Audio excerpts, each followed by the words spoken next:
So I'm really relieved that you talked about my mangrove stuff, because I'm not going to talk about that at all. So I'm glad we got that out of the way. I loved it, but it's no longer what I do. I say I'm no longer a practicing researcher. I also want to say before I start that as a communications professional, and I feel like a more adult kind of person, coming back to the Odum School, I am so proud to be from here. And I think people don't get it when I tell them I'm from the Odum School. I always expect them to gasp or kind of bow or something. And it usually doesn't happen, which is always disappointing. But sitting in the audience and watching y'all give your talks, I am so proud, because when I go to conferences to cover scientists' work, I am often so bored and so disappointed that they could make something that they care about so much so just kind of monotone and not as interesting as it could be. Y'all are doing a phenomenal job. And I'm not just saying that because I'm grateful you invited me back. I really mean that. From a professional communication standpoint, you are wonderfully presenting your stuff, and it is wonderful stuff. So thank you for letting me come back and be a part of this. A couple other things before I start. I'm going to use the term SciComm as a shortened abbreviation for science communication. It's just faster, easier to say. I'm also going to show you a lot of references in this talk, but I'm going to show you the popular literature summaries of them. The headlines are often a lot easier to read in a talk like this, so it's going to take up less of your attention. And I want to show you the breadth of the international conversation that's happening about research in popular outlets, just because that's what I do. I also have to warn you that this is not a traditional talk, and especially in the beginning, I will be doing some non-traditional things, so just relax, stay with me. There is a point to the non-traditional stuff, and I will come back to it. So let's just all go through this together. So I wanted to, as you might be able to tell from my title, I wanted to take a look at things from a very meta kind of perspective, and this is going to be all about communications. I love the movement toward the colon. I feel like people love the colon titled talks, and everybody wants to do one, but like, oh, is it the right time? Is it funny enough? But also my research is really seriously good. So I just couldn't help myself. So like I said, I am so honored to be here, and I have been just practically tripping over myself with my obnoxiousness since I got to be invited as a keynote speaker. I opened up the email, and I was just, I don't know, I've been just, my ego has grown, monumentally. And so I opened up that email, and I felt thrilled, and then almost immediately after that, my imposter syndrome came back, and I was like, well, but wait, what? It was such a disappointing development. And so I was thinking about, why would they pick me? I'm still like, I'm not finished. I'm going to be moving this summer. I'm going to have to find a new job. Surely I'm not the person they actually want to come and talk to them about things. And it's so weird, right? My puny primate brain was on this stage saying words to some of you people a few years ago, and I got awarded an entire degree for it. But that's not enough for me to feel confident to come back and say more words to you today. So to make my imposter syndrome go away, I thought, well, I should make a chart and chart out why I'm qualified, and then maybe why I'm not qualified, and we could weigh the evidence for whether I'm qualified to be your keynote speaker today. So I got a degree, and that's a really good thing, so I put it in the good grad student column. But I haven't finished publishing my dissertation yet, which I was actually genuinely worried would hinder my relationship with Jeb when I came back.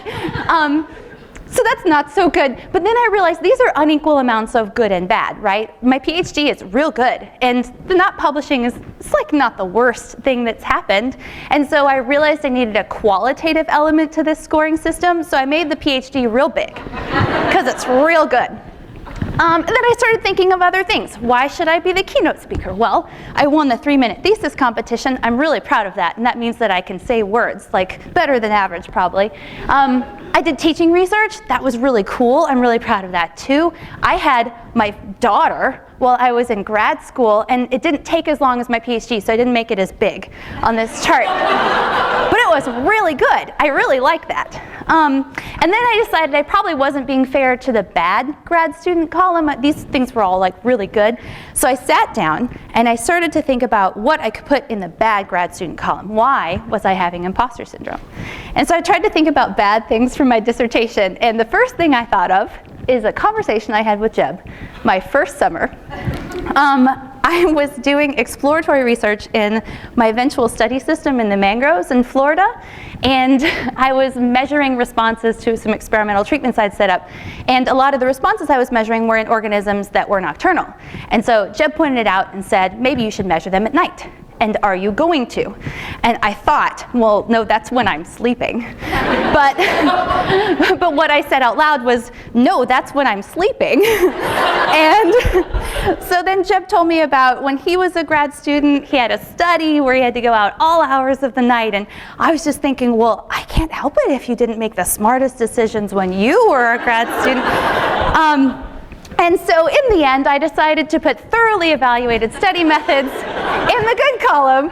And I did actually end up sampling in the mangroves at night for a different study, and it was legitimately the most terrifying thing I've ever done, which I'm happy to tell you about after the talk is over.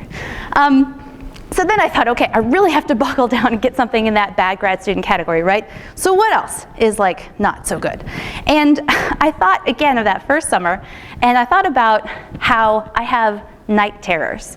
And night terrors are a thing that sounds like you should be talking about it with little kids, and you do, but they also happen to adults. So night terrors are, for me, they're like virtual reality, so I interact with the world around me while I'm still asleep. And it's usually night terrors because something terrible is happening. So, for example, I was at a friend's house once and I woke myself up because I was walking around the bedroom I was staying in, taking her pictures off the wall one by one and putting them on the ground. I don't know what was wrong with them, I can't remember. And night terrors usually happen to me when I'm stressed and when I'm staying somewhere unfamiliar. So that means during field work, I had night terrors. So, is Bill Fitt here today? I don't think I see him. Okay, I haven't told Bill this story. It all turns out all right in the end, but I haven't told Bill this story. Bill Fitt was on my committee, and he owns a house in the Florida Keys, and he and his wife Susan were so kind that they put me up my first summer of research for free, because I didn't have funding yet. So I was living in the bottom floor of their house, and they were so nice to me. I got a little suspicious that I didn't understand the grad student committee member relationship. Like, they were letting me stay there for free, but they were also feeding me and giving me rides to the grocery store, and I just kept thinking, like, what if next year they want me to buy them a boat or something in return? Like, it was just, they were just extremely kind people. It was so wonderful that I could stay at their house for that summer. So I was trying to be as inconspicuous and unannoying as possible, and there were a lot of other research groups coming through there doing research out of his house for at the Keys that summer. And so when there were big groups, I would kind of I would give myself the corner bedroom. When I was all alone, I would give myself the big bedroom, so I moved around a lot. And halfway through the summer, my family, my parents and my husband came down to visit, to see my field site, to see what I was doing, and my husband stayed in the house with me while he was visiting. And I was in the bunk bedroom that week when they were on vacation, sleeping on a bottom bunk. So I woke up in the middle of the night because the top bunk was slowly falling onto us. I was asleep, but the bunk was falling on us. And so I am a superhero with inhuman strength. And what I was doing was I was propping up the bed to keep it from crushing us. So I had my hands and my feet up against the bed, and I was straining. And I was also screaming at my husband, "Get out! Get out!" It was like that scene in Temple of Doom from Indiana Jones where the ceiling is sinking with, the spikes. He was sleeping on the inside, and he knew at that point, we'd been married long enough, that the fastest way to get me to wake up was to play out the scene, to act it out with me. So I was screaming at him, and he crawled through my arms and legs to get out, and stood there and was like, "I am out." And I knew, so he was safe, which was great, but I knew that I couldn't just stand up and walk away, or I would be crushed. So I had to tuck and roll out of the bed, and I woke up when my hands and my knees hit the floor, and I was like, oh, what is happening? And so night terrors should be a really bad thing, but they're not actually my fault, right? And so I put prioritizing morale in the good column because being aware of your problems is the first step. And so then I decided after that if night terrors and not measuring things at night don't make me a bad grad student, this is really kind of a useless chart, and I should really move on with my life. So I did. So prioritizing morale became really important for me, especially after I got my PhD. So for my PhD work, as Jeb said, I worked in Florida, Puerto Rico, Panama, Taiwan, all firmly in the tropics or the subtropics. I spent probably a quarter of each year there. Somebody actually yesterday told me my hair looked darker, and I think it's just because I'm not spending so much time in the tropical sun. After we graduated, I had a really brief postdoc with Jeb and a collaborator in Panama. And so I moved down there with my daughter and my husband, and we would walk around after work with my daughter to show her the monkeys in the neighborhood, and I would wake up and look out the window to see toucans. And then, after that postdoc, we moved to North Germany in November for my husband's postdoc. And the climate change alone, I mean, I loved the tropics. When it gets down to 73 degrees, I wear a sweatshirt and sweatpants because it's freezing. So North Germany in November gets less than 8 hours of sunlight, which means that you go to work and it's full dark, and you come out of work and it is full dark. When we moved, I was also 6 months pregnant, my second kid, and I was going to remake myself into a communications professional in a country where I didn't speak the language. So I had some issues to work through. And so I was actually really careful about all of that. And so I started thinking about, how to make myself into a science communications professional. And I knew the first step was to redo my personal website so that anyone who was looking for me when I applied for an opportunity would see that I had some experience that I'd gotten during my degree and that I was definitely hireable. But there's this weird thing in academia. Well, I guess it's not weird, but it's not in every career training system. In academia, there is an external panel of people that evaluate you at every step, and they decide you're worthy for whatever the step is. Somebody decides that you should get into grad school at a place. Somebody decides that you should pass your qualifying exams, that you should be a PhD candidate, that you should get funding, that you should get your degree. At every step, there's somebody else who's not you telling you that you have done the things that get you whatever the new thing is. But once I left academia, there was nobody to certify that I was good enough for anything. And so when I first remade my website in Germany, I put my title as Science Media Enthusiast. What even is that? I know. So I could sit in a basement all day playing video games, digging up dinosaurs or something, and give myself the same title. Totally useless. So I was working through, like I said, some issues, not just with the big move, but also with my own career. And I actually wrote about getting through those issues in a blog post for Nature Jobs if you want to have my in-depth thoughts. So I realized that defining myself as a science communicator, when I decided to call myself a freelance science communication consultant, it was because I decided that I was ready. It was an internal classification that I gave myself because I had the science degree to prove that I knew the science, and I had the experience I'd started to accumulate with my PhD, and then I just kept getting experience from there, and it snowballed, and the title helped me get more. So it snowballed from all of that into the job that I have today, where I am the media department for a marine lab in Louisiana. So that is one definition of a science communicator, somebody who knows the science and has media experience. And I want to come to a common theme I'll come back to throughout the presentation, which is who's making the rules. This is a list of science communicators that you can find online. This is another one. I want to point out a couple of things about these lists because I find them a little bit depressing. These people are mostly male, and I'm going to do them a disservice by making assumptions because I haven't asked them how they self-identify, but they appear very monochromatic, right? I'm going to go further out on that limb, making assumptions, and say they appear to be mostly older. I know that they mostly work in kind of more traditional media, which means writing and TV appearances. I would guess that most of them are of a higher economic status, and maybe some of them have not experienced economic disadvantage in their lives at all.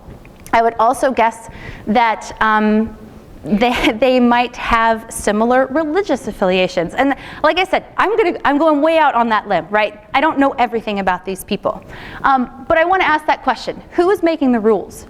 Who decided that these people are science communication experts and not someone else?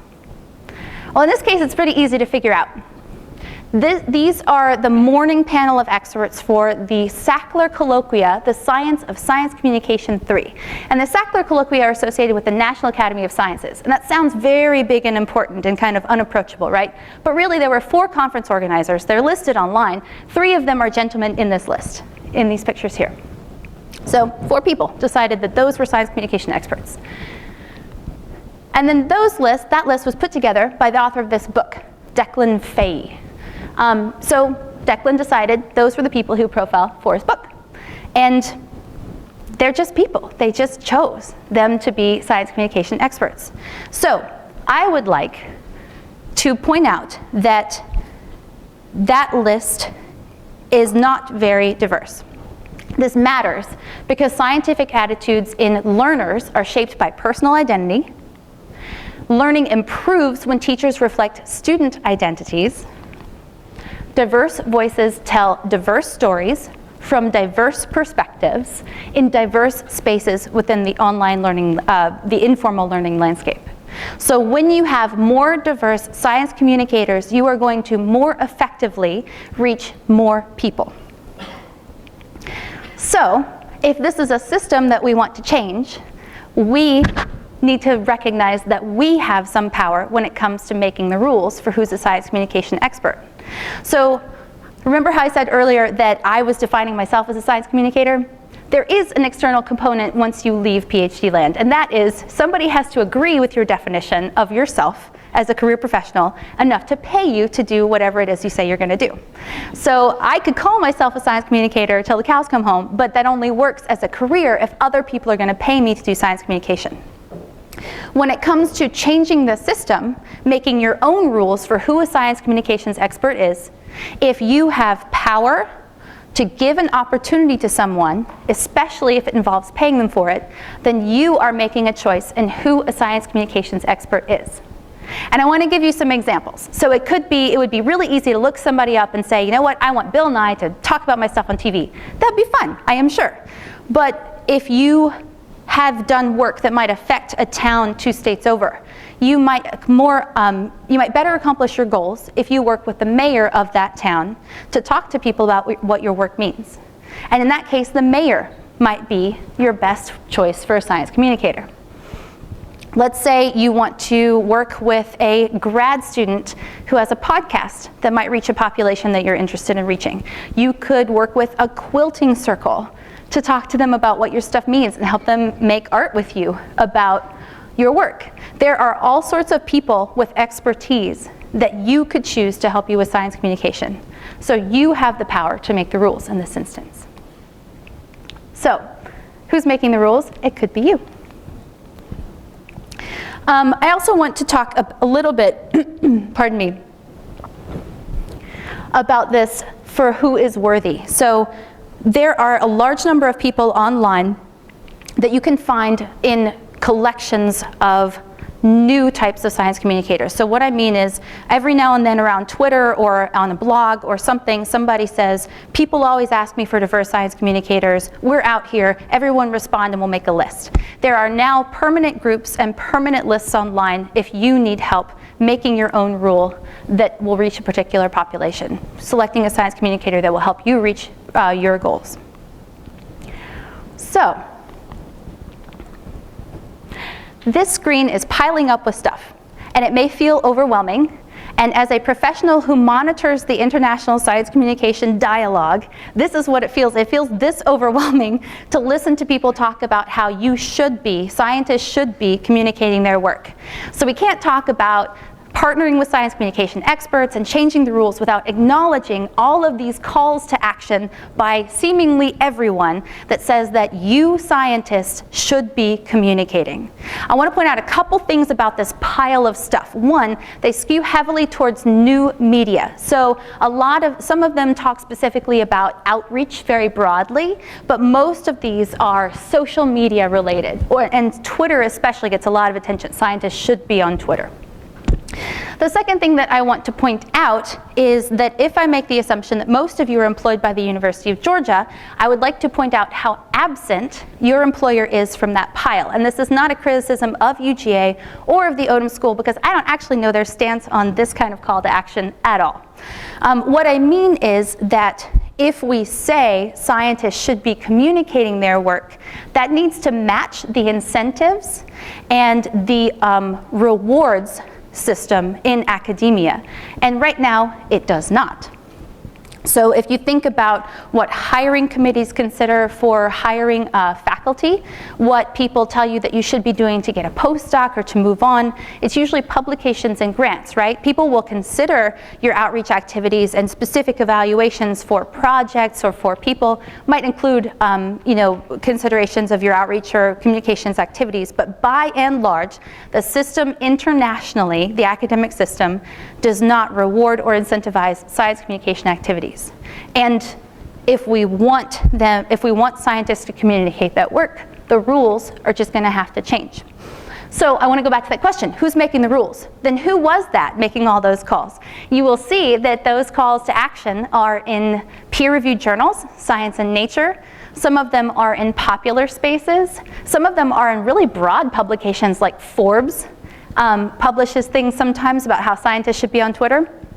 And the authors of those pieces are scientists and science communicators. So again, these are not the people who are making the hiring and the incentive systems. The rules and the incentives get even more complicated when you look at careers outside of academia. And I'm going to bring up broad scientific careers several times during this presentation, because numbers show that about 92% of PhD graduates in the life sciences in the United States will not have a career in academia. So I want to make this as broad as I can. So incentive systems outside of academia really depend on which position you've got exactly. For example, I talked with an employee of the U.S. Forest Service a couple months ago, and she is specifically prohibited from talking about any aspect of her work on social media at all. She will lose her job if she does. She loves Twitter though, so she made an anonymous account, and she just likes things that other people say. She doesn't retweet though. She doesn't say anything of her own. On the other end of the spectrum, you have someone like me. My full-time job is to make science accessible to people outside of scientific communities. So it really depends on exactly which position you end up in if you leave academia, for what your incentives and rewards will be. These two articles are a bright spot in the call to action, that pilot screen that I showed you a couple slides ago.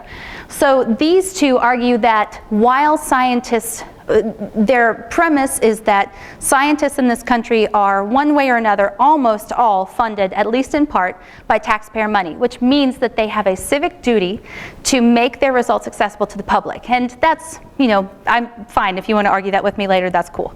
But if you go on that assumption that scientists have some obligation to make their work accessible, what these articles argue is that the burden is not on scientists to do the communicating.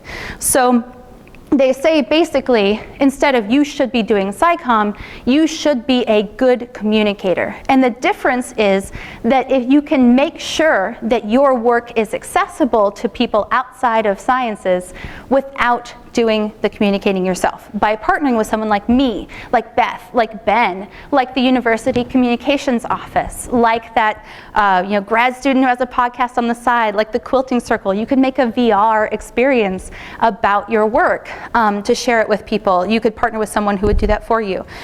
So if we like this shift, then that changes what kind of training scientists should be getting for how to communicate well, right? For how to be a good communicator.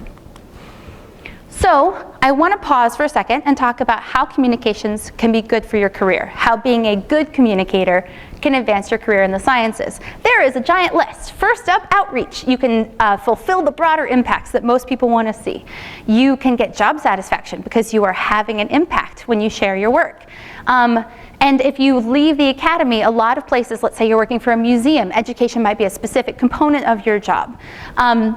In terms of in-reach, there is more and more evidence that when you talk about your work on social media, it ends up being more cited. Still debated whether that's correlation or causation, but it's there. You could find colleagues on social media or on websites. You can keep up with international conversations, kind of like Ecolog but live. You could learn about new methods or get help with your methods if you talk to people online. You could get invitations to come speak at things or to go give guest lectures somewhere. And it can help you get a job if you have a good website and if you network with people through social media. So there are all these reasons why communications and being a good communicator can advance your career at any stage if you're a scientist. These reasons are talked about a lot online, so I'm actually going to not talk about them anymore here. If you want to know more about why science communication is important, go online, do some searches. Happy to talk to you after this is done. I want to focus on a different thing that not many online things talk about when they talk about the benefits of being a good communicator, and that is friendship and support. Whoa, that was not the effect I had intended. So I want to give an example. This study is currently in submission for publication. Its authors are scientists at universities. They are PhD students. And Paige Giroux is a professional communicator. She now works with a health sciences company. They came up with the idea through online conversations. They funded it through an online crowdfunding social media site. They carried out the experiment and analyzed the results all remotely and online, and then they wrote it up, never having come together as a group to talk about this project. So that is a pretty cool example, right, of how good communications is getting them all, career advancement. But this is not actually what I want to talk about either. This is not the kind of friendship and support I mean. I mean this kind of thing. This is someone meeting their science communication hero in real life after they knew them on Twitter. It would be really easy to look at this and say, oh, that is so sweet, and then move on with your life. I see a lot of these on Twitter. But I want to get really serious real quick, so stay with me. It's all going to be okay in the end. And talk about how difficult it is to be in the sciences. So, Me Too STEM is a thing. Women in STEM have the highest rate of sexual harassment of any profession outside the military. That does not say anything about gender nonconforming people or people who are not heterosexual. So, that's tough. It is really difficult to advance in the sciences if you come from an economically disadvantaged place. And mental health is a serious thing that people in the sciences should be thinking about, and I think are more and more. And not just in grad school either. Scientists inside the academy and outside of it are dealing with data on how species are disappearing, ecosystems are at risk of collapse, the things we eat for food are maybe at risk. It's really hard to deal with that on a daily basis, as I'm sure you all know. So these things can be helped when you are not alone. And the internet and digital communications can help with that. For example, this was actually old news now. It's at least a week old. So I imagine that number went up a bit. There were thousands of people who had started GoFundMe campaigns during the recent government shutdown.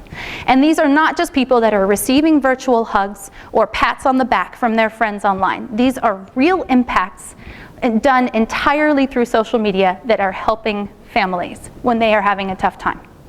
So I don't think it can be understated how much digital communications can provide that friendship and support that you may need. And the internet and social media can provide it to anyone who needs it.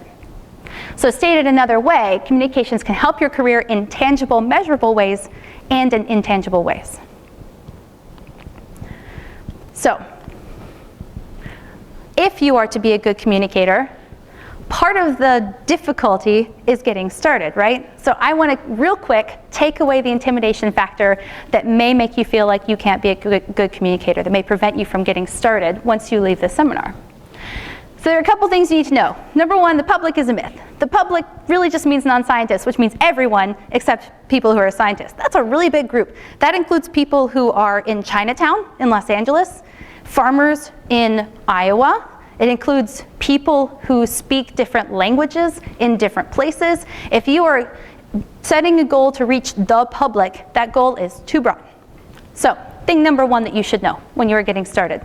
Thing number two, anything you spend time on comes at the expense of something else. This means, and I mean this in two levels. Number one, if you are spending your communications and outreach time prepping a classroom activity for a 7th grade classroom here in Clark County, That means you are not spending your time preparing a tweet storm for your scientist friends in California. So you're going to have to budget your time and focus your communications goals. I also mean that when you are spending time on communications, you're not spending time on research and grant writing and publishing. So I think everybody in the room will need to make a communications plan. And I'm going to make that third point into a commandment. If thou art to be a good communicator, oh, I put R instead of art. That's so disappointing. Thou must needs make a plan. For goodness sake, make a plan. And it's just like when you learn in basic teaching theory about backwards design. You make your goals first, right? And then you decide how you are going to reach those goals. Same thing in communication. It seems so logical, but so few people sit down and do it, perhaps because there are all those people telling you you should be on social media, you should be doing this, you should be doing that. Feels really easy just to get on the internet and say, oh, I need to be on Twitter, and go on Twitter. But sit down, make a communications plan first. One thing that the online guides will not talk about is branding. And who here has thought about branding in their scientific career before today? A hand. I am so excited. 2 hands. Well done, y'all. I expected none, I gotta be honest. The most common response I get when I talk to scientists about branding is something along the lines of, this gives me the heebie-jeebies. And I get it, right? Branding is for those people. Yeah, it's weird and not something that we talk about in training. But branding for science communication means that you are creating a persona. And again, persona brings up images of like Lego grad student or something like that, some character that you make for yourself. If you don't know who Lego grad student is, if you want to laugh, go look it up later. But you know, that brings up like the mad scientist character, and persona doesn't have to be that. Persona literally just means a part of yourself that you show to someone else. So for example, my online persona is really big on the mom stuff because I want people to know that we have that connection. If there's a mom out there who's wondering if there's someone they can trust on some scientific issue, I want to let them know that we have that in common. We're both moms. We care about our kids a lot.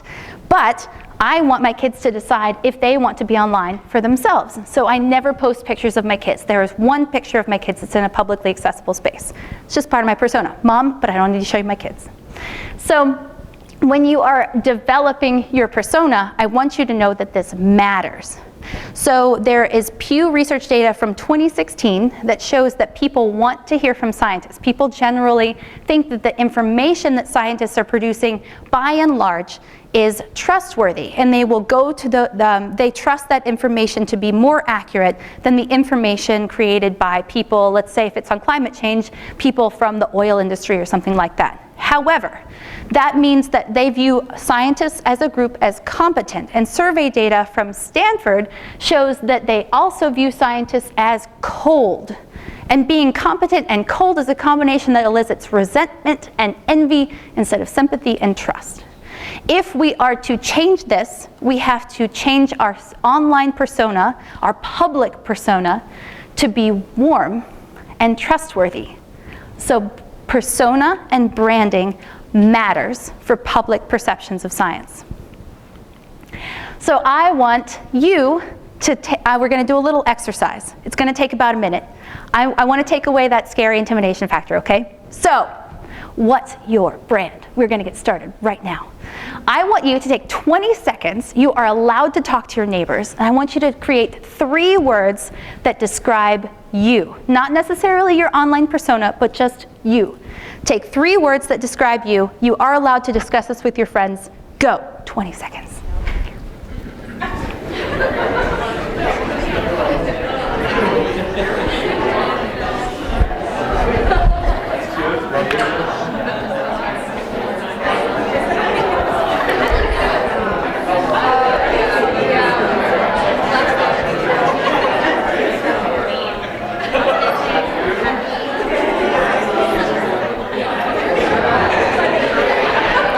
Okay, that is enough time. I'm going to rein y'all back in. That was so quick, I know. Did anyone get to all 3 words? Anybody have 3 words they want to share? That's okay, no judgment. It's cool. It's a weird exercise, right? Heebie-jeebies. I get it, I get it. So the next thing we're going to do, another 20 seconds. I want you to find a color in this color wheel of brand colors that matches your 3 words. So I want you to pick one color that would be the primary color scheme to match the persona that you are developing, that brand you're developing with your 3 words, okay? 20 seconds, go. You're allowed to talk to your neighbors on this one too.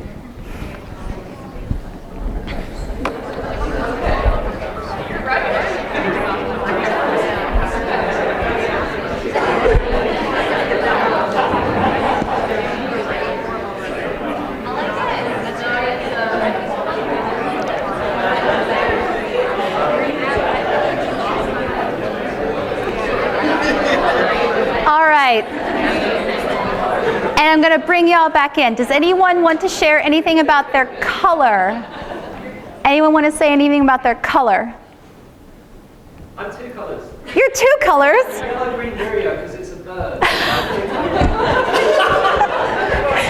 Richard, I think your brand is accurate. I think you're doing a good job with this.